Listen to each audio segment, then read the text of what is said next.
Muchas que vendrán, deberán tener el orgullo de haber nacido, para mí, en uno de los mejores territorios y lugares de la Tierra, de este planeta. No solamente por las virtudes de la naturaleza, sino por las características de una diversidad humana que nos hace tan especiales, que nos hace sentir que ese orgullo para los nuevos colombianos y colombianas tenemos que rescatarlo. Porque no está bien que nuestros jóvenes hoy no conozcan nuestra historia, no conozcan nuestra geografía, no conozcan todas nuestras virtudes de idiosincrasias y culturas múltiples que tenemos a lo largo y ancho del país. El libro a la vez es un libro que genera una autocrítica sobre el sistema educativo colombiano. Y hablo de sistema entre comillas, porque no somos sistema. Una cosa piensa la educación inicial, otra la primaria, otra la básica y otra la universitaria. Y la verdad es que tenemos que concebirnos en la lógica de una educación transformadora, que transforme, pero que tiene que iniciar por la transformación de ella misma. Si la educación se pone a tono con las condiciones y características de una visión de país que podamos construir desde ahora para los próximos 50, 100 años, que nos identifique como una comunidad diversa, donde los territorios plantean su visión, donde las comunidades también la plantean, seguramente la educación será la herramienta vital para lograrlo. De otra manera, va a ser muy difícil y seguiremos sembrando más desesperanza que esperanza. Y creo que los colombianos de hoy y los del futuro merecen seguir consolidando esta bella nación. Doctor, usted en su intervención hacía un llamado básicamente a esa visión del país, un nacionalismo casi dado, una visión de país. Pero ¿cómo conseguirlo en un país que es de regiones? Uno hace el paralelo, por ejemplo, los argentinos adoran su Buenos Aires, México su distrito federal. En Colombia pocos quieren a Bogotá, no se identifican. Si es paisa defienden a su Medellín, si es del Atlántico defiende a Barranquilla, Cartagena, su país, de su ciudad natal. Entonces eso lo que demuestra es que hay un regionalismo, es un país de regiones. ¿Cómo lograr esa colombianitud, podernos agrupar todos en torno a un mismo propósito de unidad nacional? Esa es una muy buena pregunta, entre otras porque el libro le da mucho realce a la región, al territorio, a las múltiples culturas y a las múltiples idiosincrasias que hay que seguirlas cultivando, que hay que seguirlas desarrollando. Pero por encima somos una nación diversa. Y en esa multicultura que tenemos, creemos que lo colombiano también tiene que sobresalir, porque al final en la estructura de país tenemos una obligación fundamental, que hoy se la hemos dejado a la selección de fútbol, para sentir la pasión por el país. Creemos que los deportistas, los cantantes, los grandes literatos y académicos políticos de este país hacen lo posible, pero creo que toda la sociedad debería de unirse en torno no a distorsionar la condición de región, porque Colombia es un país de regiones, como bien dices, pero también es un país que necesita reconstituirse para que sea próspero, para que sea competitivo. Hoy, además de lo local, hay que mirar lo global, y en la globalidad estamos en la posibilidad de ser una de las naciones más prósperas, siempre y cuando sepamos hacia dónde caminamos juntos y hacia dónde lo mejor de cada quien, de cada región, de cada estructura productiva que tenemos, no es un problema latente, sino una opción de una solución en donde podemos perfectamente todos entrar a convivir.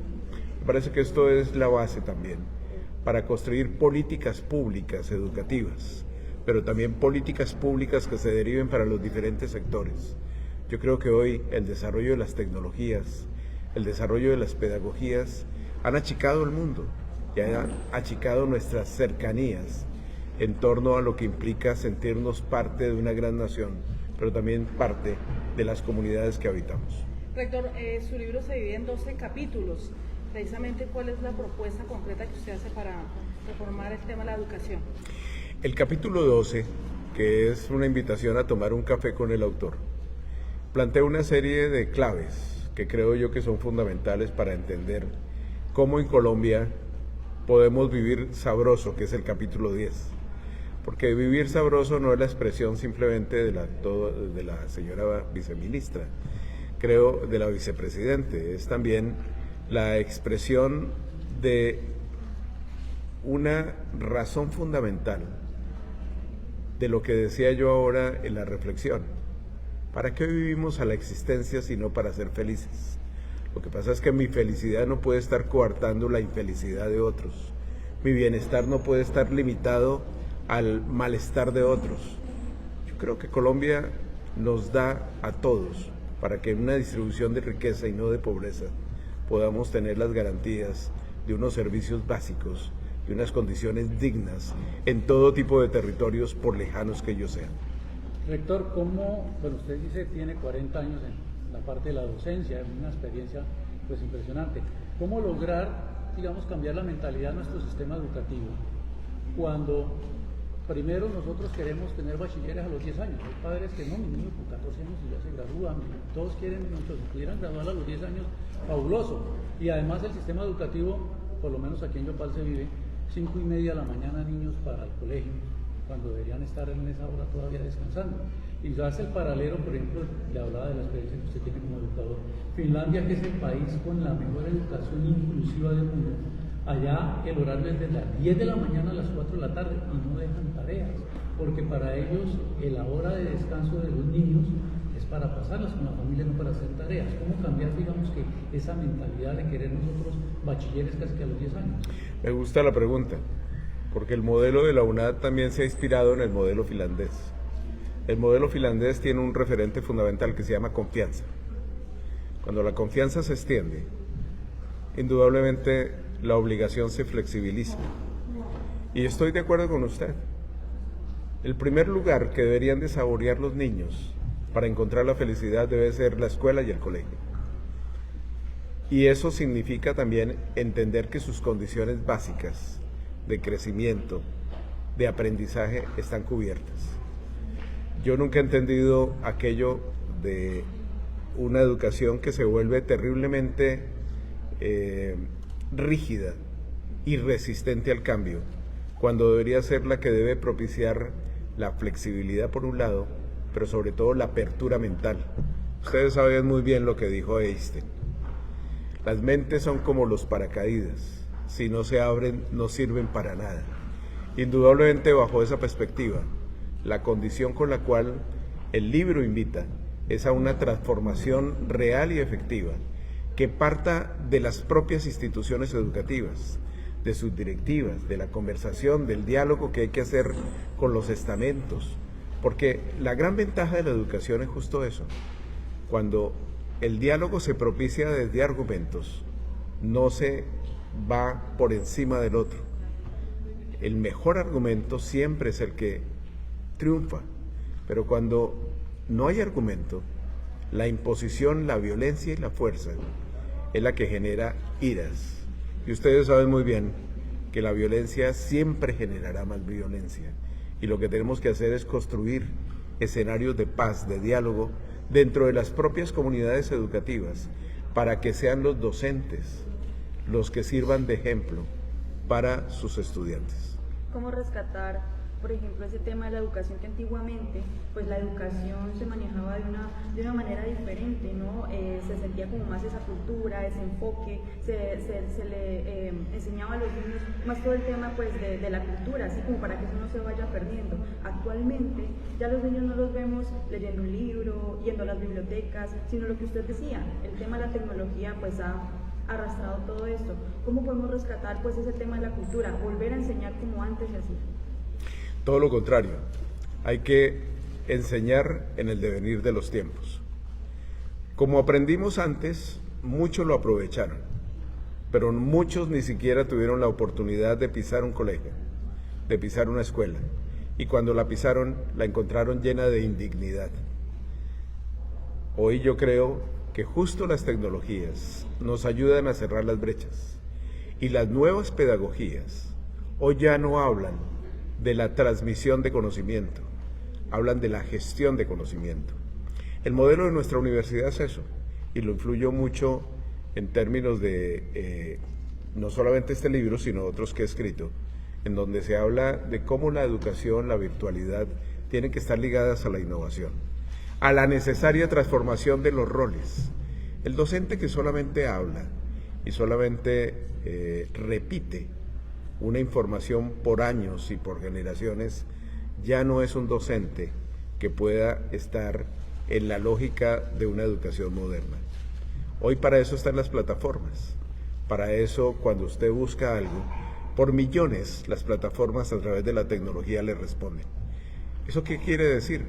Que ese docente en ese rol anterior de transmisor ya no funciona. Hoy el docente tiene que ser ante todo un motivador, un orientador, aquel que con una frase le dé la clave suficiente, le haga clic al estudiante para motivarlo en procura de que él vaya por el conocimiento, entienda el valor del saber y sobre todo aprenda a aprender. Creo que la humanidad de hoy nos está diciendo a todos que tenemos que volvernos estudiantes perpetuos, porque ya el título que obtenemos al otro día se vuelve como los carros cuando salen del concesionario, ya valen menos. Tenemos que aprender a aprender y tenemos que estar siempre renovándonos en la pasión por el nuevo conocimiento, por las nuevas tecnologías, y esa es la educación realmente del presente y del futuro. ¿Esto quiere decir que la educación de nuestros antepasados ya no tiene influencia en la comunidad actual? No, esa educación dejó cosas muy buenas que hay que volver a rescatar. Por ejemplo, los valores, el valor del respeto, el valor de la dignidad del otro, el valor donde yo entiendo que la libertad del otro y la vida del otro vale más que cualquier otra. Eso lo hemos perdido. Colombia hoy, en una renovación educativa, necesita fundamentalmente que se formen buenas personas, jóvenes, niños y niñas que sepan el valor de ser integralmente persona, que tenga la humanidad como un punto de partida, pero segundo, que también aprenda a ser buen ciudadano, que entienda el valor de las normas para respetarlas, que entienda el valor de los derechos, pero también de los deberes conjuntamente. Eso se da en la estructura de la educación, y la educación anterior, la que muchos alcanzamos afortunadamente a recibir, lo hizo, ¿sí? Pero hoy no podemos decir que la letra con sangre entra. Hoy todo lo contrario. Hoy lo que tenemos que decir es que la educación en la letra, ¿sí?, con motivación, se fortalece y se desarrolla de mejor manera. Venimos al mundo a ser felices y la educación tiene que contribuir a esa felicidad. Doctor, estaba leyendo un artículo donde hablaba de la generación Z, estos recién graduados de profesionales o los que están entrando, que ya no quieren tener cargos directivos porque no les interesa esa responsabilidad, que prefieren aquellos cargos más bien de orden operativo, de manual, para no tener responsabilidades. Desde la óptica de la educación, ¿cómo interpretar eso? Porque básicamente desde la lectura que yo le hago es que están tratando de soltar responsabilidades. ¿Quiénes asumir esas responsabilidades de dirigir, por ejemplo, una empresa? Usted hace muy buenas preguntas, ¿sabe? Y esta sí que es importante. La verdad es que las generaciones, cada una tiene sus motivaciones, pero esas motivaciones se siembran. El caso de nuestra universidad, por ejemplo, tenemos un referente de formar líderes transformadores. Y dentro de eso cabe el emprendimiento. Y cabe la necesidad de ir creando motivaciones, conocimientos permanentes, para, inclusive desde el trabajo en equipo, el trabajo colaborativo, hacer grandes, no solamente las empresas, sino las regiones y las comunidades. ¿Quién siembra eso? Una buena educación. Porque la buena educación no es la del letrero del colegio de hace 300 años. La buena educación es la que le da la oportunidad a la gente de repensarse en el trayecto de vida para que al final de ella haya escrito una bella sinfonía y no, como lo digo en uno de los videos de este libro, se convierta en un ruido en donde la gente, pasaste por aquí, no dejaste huella y nadie te va a recordar por nada. Yo creo que eso hay que decírselo hoy a los jóvenes, porque finalmente la existencia no es la condición del día a día, son proyectos de vida que construyen y dejan huella, y eso lo siembra la buena educación. No tiene que estar referenciada por un título, sino por la motivación que yo tenga, la orientación que se me dé, la disciplina que se me infunda y la responsabilidad con que yo hago las cosas para que sean rigurosamente bien hechas. Doctor Jaime, viendo que la historia, la cultura ha quedado atrás, usted dentro de lo que ha hecho con el libro y todo el trayecto que ha tenido profesional, ¿cómo usted implementaría y haría llegar este trabajo al gobierno? No solamente para que se quede en regiones, en ciudades, sino para que se mueva y sea motivado a nivel nacional y que en este gobierno que tanto apoya la cultura y el arte se vuelva a implementar la historia en los colegios y en las universidades para que los jóvenes y niños tengan mejor cultura, sepan de dónde vienen, a dónde van y qué es el proyecto. Esa es otra buena pregunta. Justo el libro se entrega a la base educativa, donde se da la acción. A veces se pueden crear muy buenas políticas, pero se crean en el papel. La idea es que la reflexión surja desde la propia comunidad educativa. Cuando estamos entregando este libro, estamos diciéndole al docente, utilícelo como un escenario de reflexión con sus estudiantes, donde cada quien que lea un párrafo se van a encontrar, ojalá, con una invitación a ser realmente rebelde con causa, porque cuando hay rebeldías con causa, se dan pasos adelante y las cosas se transforman para bien. Nosotros le hemos presentado a todo el territorio nacional y yo estoy haciendo estas giras por todo el país, justo para que dejemos la semilla, la reflexión, la manera de cultivarla, tiene que estar en los conglomerados que viven la educación día a día.